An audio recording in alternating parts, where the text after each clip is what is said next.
I remember that day like it was yesterday, even though I was only 5 years old. My name is Jenna, and that was the day my life changed forever. Dad had gone on another business trip, leaving Mom and me alone in our suburban house. I was playing with my dolls in the living room when I heard the doorbell ring. Mom rushed to answer it, her face lighting up as she saw who was there. "Jenna, honey, go to your room and play," she said, her voice trembling with excitement. I did as I was told, but curiosity got the better of me. I peeked around the corner and saw a tall man I didn't recognize.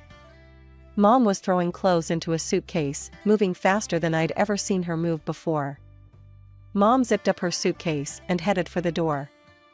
I stepped out of my hiding place, confused and scared. "Mommy, where are you going?" "I have to go away for a while, sweetie," she said, not quite meeting my eyes. "Be a good girl for Daddy, okay?" And just like that, she was gone. No hug, no kiss goodbye. Just the sound of a car engine starting and then fading away into the distance.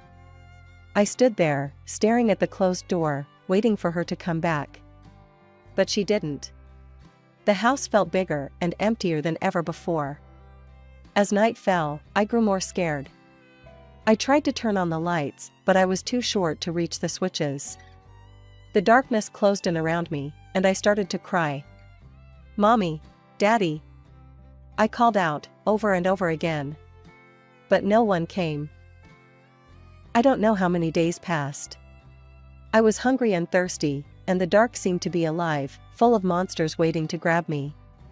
I cried until I had no tears left, then huddled in a corner, shaking with fear. Finally, I heard voices outside. Our neighbor, Mrs. Johnson, was talking to someone. "I've been hearing a child crying for days," she was saying.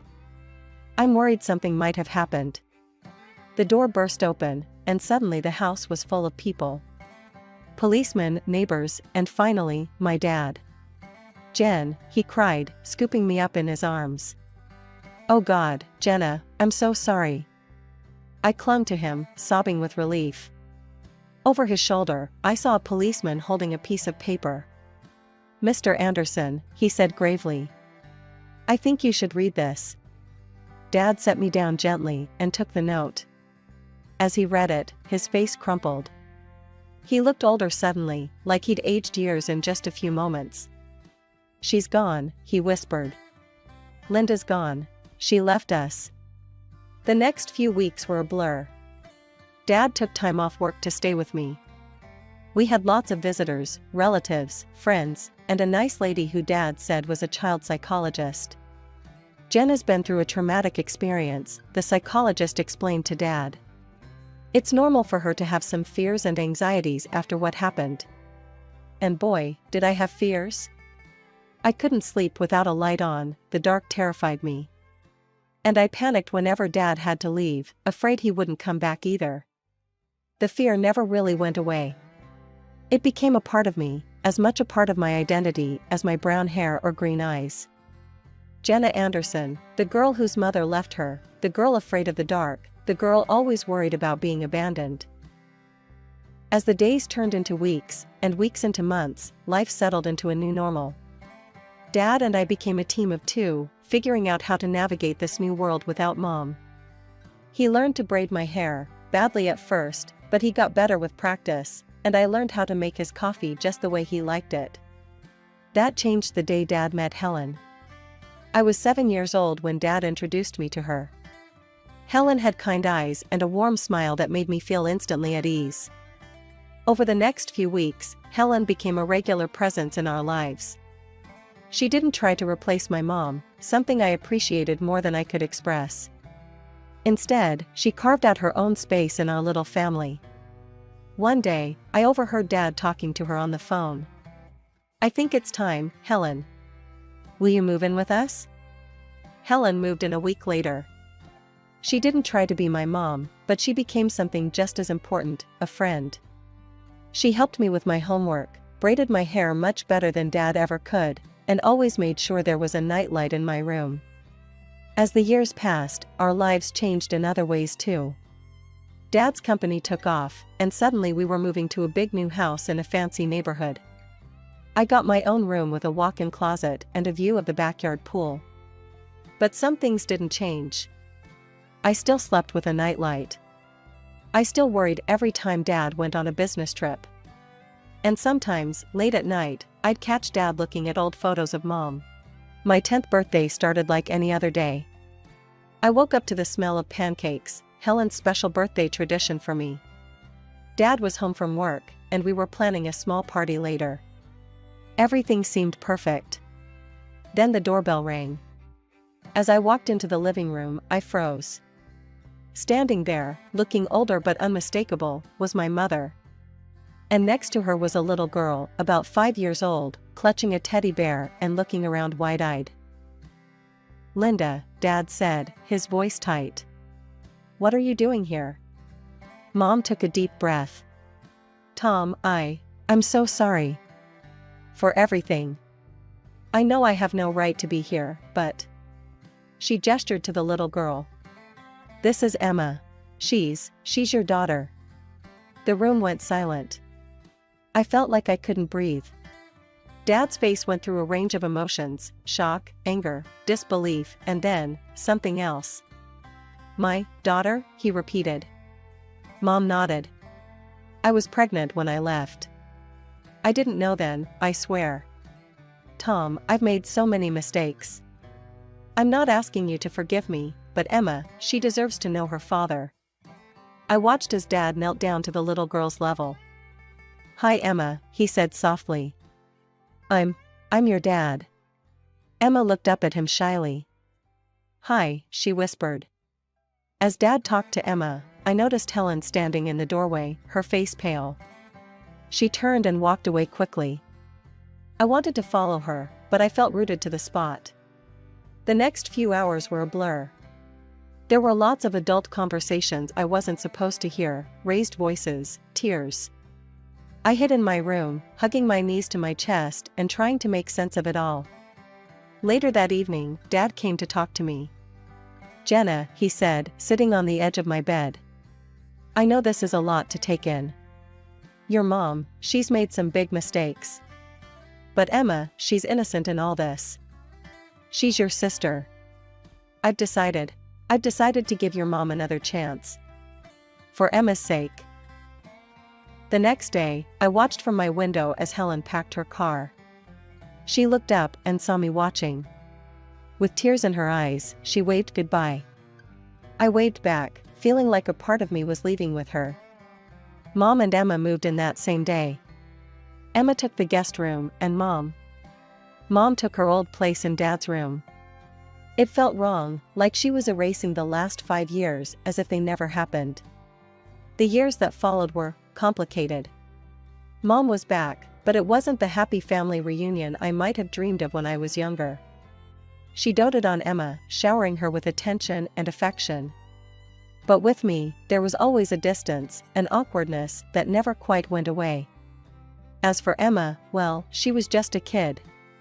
She didn't ask to be born into this mess, and I tried not to resent her.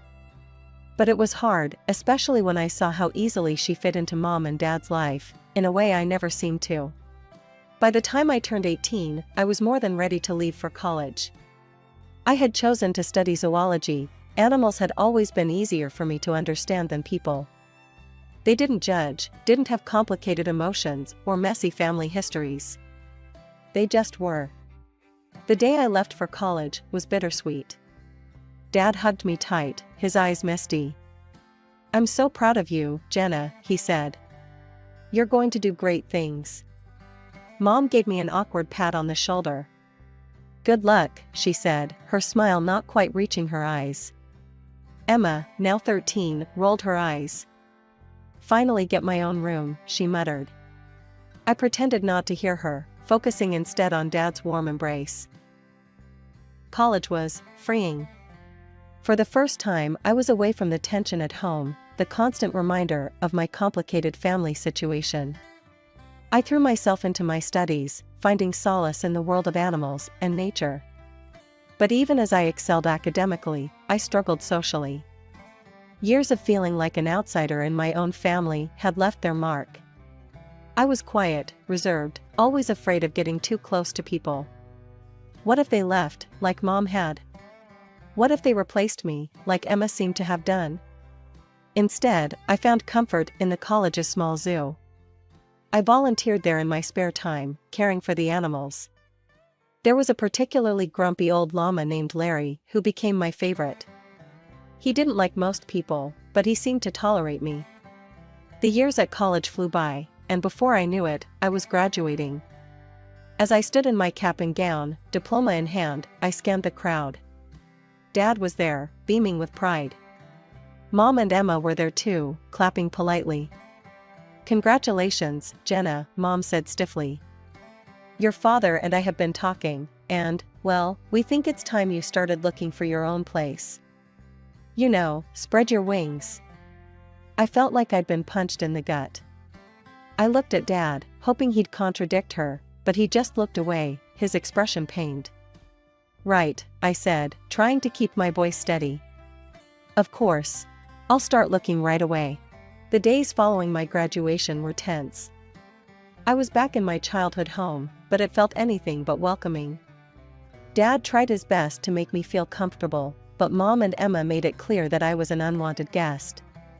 "Jenna, have you started looking for jobs yet?" Mom would ask over breakfast, her tone falsely sweet.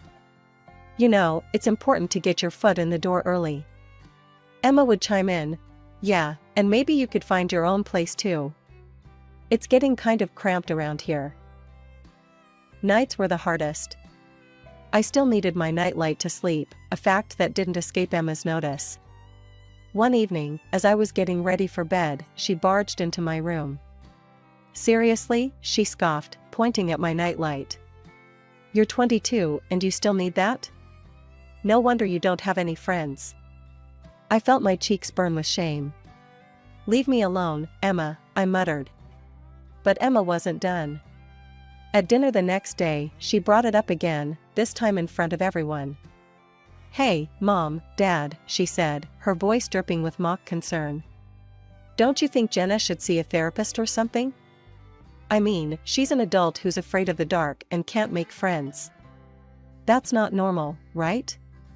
I felt something snap inside me. Years of pent-up hurt and anger came flooding out. "You want to know why I'm like this, Emma?" I said, my voice shaking. "It's because when I was 5, my mother left me alone in a dark, empty house for days.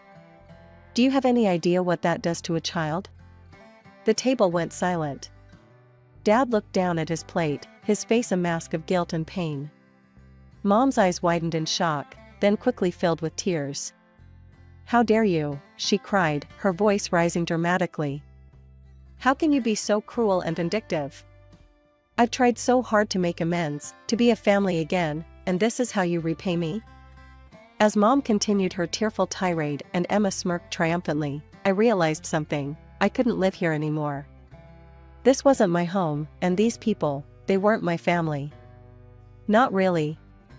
From that day on, I threw myself into job hunting with renewed vigor. Then, finally, a glimmer of hope. I had an interview scheduled at a small wildlife rehabilitation center. It wasn't glamorous, but it was a start. I left the house that morning feeling cautiously optimistic. But when I arrived, I found a hastily scribbled note on the door. "Interviews canceled due to unforeseen circumstances. We apologize for the inconvenience." Disappointed, I headed home earlier than expected. As I unlocked the front door, I heard voices coming from the living room. Mom and Emma, deep in conversation. I was about to announce my presence when I heard my name. "If Jenna wasn't around at all," Emma was saying. "I mean, it's not fair that she gets any of Dad's money. She's not even really part of this family." "I know, sweetie," Mom replied, her voice soothing. "But we have to be patient. Once she moves out, it'll be easier to convince your father to change his will. We just need to keep pushing her to leave." I felt like I'd been doused in ice water. They wanted me gone, not just from the house, but from the family entirely. And they wanted my inheritance too. As I sat on my bed, my mind raced. What should I do? Should I tell Dad? But would he believe me over Mom and Emma? He'd forgiven Mom for abandoning us, after all. He loved them. Maybe he'd take their side. My first stroke of luck came when I saw a job posting for the city zoo. They needed a zoologist to assist with their wildlife rehabilitation program. It wasn't a glamorous position, but it was exactly what I'd been trained for. I sent in my application immediately, and to my surprise and delight, I got called in for an interview. The day of the interview, I stood in front of the zoo's main gate, taking deep breaths to calm my nerves. The interview went better than I could have hoped. The head zoologist, Dr. Martinez, seemed impressed by my knowledge and passion. "You've got the job, Jenna," she said with a warm smile. "Welcome to the team." I could have cried with relief. Finally, something was going right. Working at the zoo was everything I'd hoped for and more. I spent my days caring for injured wildlife, educating visitors about conservation, and even assisting with research projects. In the evenings, I'd return to my tiny apartment, which I was able to rent with the money I saved. To combat the loneliness, I started participating in online forums for animal lovers and people with similar interests. That's where I met Jake. Jake was from the same city, shared my love for animals, and had a wicked sense of humor that made me laugh even on my toughest days. We started chatting regularly, sharing stories about our day, and discussing everything from the latest conservation efforts to our favorite books. One day, Jake suggested we exchange photos. With trembling hands, I sent him a recent picture of me at the zoo. He responded with a photo of himself. He had kind eyes and a warm smile that made my heart skip a beat. But as much as I enjoyed our chats, the idea of meeting in person or even admitting my growing feelings terrified me. What if he rejected me once he got to know the real me? What if he left, just like Mom had? It was around this time that I started corresponding with Lily, a girl I met on a support forum for people with childhood trauma. She understood my fears in a way no one else had before. "You know what helps me?" Lily wrote one day. "I write emails to the people I can't talk to in real life. I pour out everything I'm feeling, all the things I wish I could say. But I don't send them, I just save them as drafts. It's really cathartic." Taking Lily's advice, I started writing emails to Dad. In them, I told him everything, about overhearing Mom and Emma's conversation, about how hurt I felt that he didn't seem to notice me anymore, about how I felt like an outsider in my own family. I started writing to Jake too. In these emails, I allowed myself to be vulnerable in a way I couldn't be in our chats. "Jake," I wrote, "I think I'm falling for you. But I'm scared. I'm scared of letting anyone get close to me. I'm scared of being hurt again." These emails too remained unsent, my feelings hidden away in the safety of my drafts folder.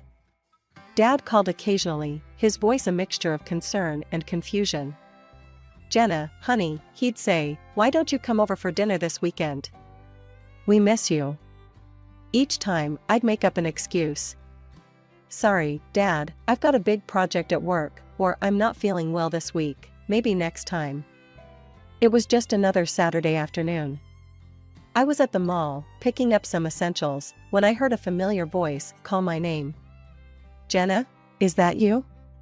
I turned around and there she was, Helen, my former stepmother. She looked older, but her kind eyes were just the same. Before I knew it, we were hugging, years of separation melting away in an instant. That's when I noticed the young boy standing beside her, looking up at us curiously. "This is my nephew, Mike," Helen explained, ruffling the boy's hair affectionately. "I'm raising him now. My sister, she passed away last year." Over coffee, Helen filled me in on her life. After she and Dad split up, she'd been on her own until her sister's death left Mike in her care. We started meeting regularly after that, sometimes just the two of us, sometimes with Mike. One day Helen called and urgently asked to look after Mike. That evening, Mike arrived at my apartment, backpack in tow. As I prepared dinner in my tiny kitchen, I could hear him tapping away on my laptop in the living room. I'd told him he could play games if he finished his homework. When I came out of the kitchen with 2 plates of spaghetti, I found Mike looking guilty, his face pale. Jenna, he said, his voice trembling. I did something bad. I was curious, and I saw these emails in your drafts folder. And I sent them. All of them. I'm so sorry. The world seemed to tilt on its axis. Those emails, my private thoughts, my deepest feelings, sent out into the world. To Dad. To Jake. I felt like I couldn't breathe. That night, after Mike left, I lay in bed, my mind racing. What would Dad think? And Jake, oh God, Jake. My phone pinged with a message notification. It was from Jake, but I couldn't bring myself to read it. What if he was disgusted by my feelings? What if he never wanted to speak to me again? I barely slept that night, tossing and turning, imagining all the worst-case scenarios. A few days later, my phone rang. It was Dad. Jenna, he said, his voice serious. We need to talk. Can you meet me at the cafe near your old high school? My heart pounded as I sat across from Dad in the small cafe. He looked tired, his face etched with lines I hadn't noticed before. I got your emails, he said quietly. Jenna, I had no idea you were feeling this way. About your mother, about Emma, about everything. I couldn't meet his eyes, shame and fear warring inside me. Jenna, look at me, Dad said, his voice gentle, but firm. I looked up, surprised to see tears in his eyes. I love you. More than anything in this world. I'm so sorry I made you feel like you weren't important to me. That was never, ever my intention. We talked for hours, really talked, in a way we hadn't in years. About Mom's return, about Emma, about how I'd felt pushed aside and forgotten. Dad listened, really listened, occasionally wiping away a tear. Finally, he stood up. I need some time to process all this, he said. But Jenna, we're going to figure this out. You and me, I promise. As I watched him walk away, I felt a mixture of relief and apprehension. What would happen now? But I didn't have much time to dwell on it because my phone rang again. It was Jake. Jenna, he said, his voice warm. I got your email.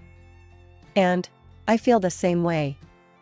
I've been too scared to say it, but I really like you. Would you like to meet for coffee? My heart soared. Yes, I said, surprising myself with how steady my voice was. I'd love to. The next day, I met Jake at a small coffee shop. He was even more handsome in person, with a kind smile that put me at ease immediately. We talked for hours about our fears, our dreams, our pasts. For the first time in years, I felt truly seen and understood. As autumn leaves began to fall, my phone rang one crisp morning. It was Dad. Jenna, he said, his voice warm but with an undercurrent of something I couldn't quite place. I'd like you to come to Thanksgiving dinner. It's important to me that you're there. Something in his tone made me agree. Thanksgiving Day arrived, and I stood on the doorstep of my childhood home, my heart pounding. Jake had offered to come with me for support, but I felt this was something I needed to face on my own. Mom opened the door, her smile not quite reaching her eyes. Jenna, how nice of you to join us. Emma, lounging on the couch, barely looked up from her phone. Oh, you came. Dad emerged from the kitchen, enveloping me in a warm hug. I'm glad you're here, sweetheart, he whispered. As we sat down to dinner, the tension was palpable. Mom and Emma exchanged glances, their smiles strained and artificial. Dad, however, seemed oddly calm. Just as Mom began to serve the turkey, Dad cleared his throat. Before we begin, there's something we need to discuss. He reached down beside his chair and pulled out a thick manila folder. Dad began pulling out documents, laying them on the table. Linda, Emma, I've known for a while that something wasn't right. So I did some investigating. He held up a bank statement. First, I discovered regular withdrawals from our accounts that I didn't make. Quite substantial amounts, in fact. Mom's face paled. Emma suddenly found her plate very interesting. Then, Dad continued, pulling out another document. I hired a private investigator. Linda, he provided photographic evidence of your encounters with a certain gentleman at the Rosewood Hotel. Mom gasped, her hand flying to her mouth. Tom, I can explain. But Dad wasn't finished. He pulled out one final document, his hand shaking slightly. And finally, I had a DNA test done. Emma isn't my biological daughter. The room fell silent. Emma's phone clattered to the floor. Mom looked like she might faint. I've already spoken to my lawyer, Dad said, his voice steady despite the emotion in his eyes. Linda, I'm filing for divorce. And I'm afraid I'll have to ask both you and Emma to leave this house. Mom found her voice, anger replacing shock. You can't do this. I'll take you for everything you've got. Dad's expression hardened. Actually, Linda, you won't. If you try to claim any property, I'll countersue for fraud and demand repayment of all the money you've taken, plus what I've spent raising Emma. My lawyer assures me I have a very strong case. Tears streamed down Mom's face as the reality of the situation sank in. Emma sat in stunned silence, her world crumbling around her. In the days that followed, Mom and Emma moved out. Dad and I began to rebuild our relationship, stronger than ever before. We had weekly dinners, long talks, and even started planning a father-daughter road trip. One day, over coffee, Dad hesitantly brought up Helen. I'd been thinking a lot about the past, he said. About the mistakes I made. I reached out to Helen to apologize. We'd been meeting for coffee, talking things through. I smiled, genuinely happy for him. That's wonderful, Dad. Helen is an amazing woman. As for me, things with Jake were going better than I could have ever imagined. He was patient, kind, and understood my fears and insecurities. With his support, I was even starting to work through my issues in therapy.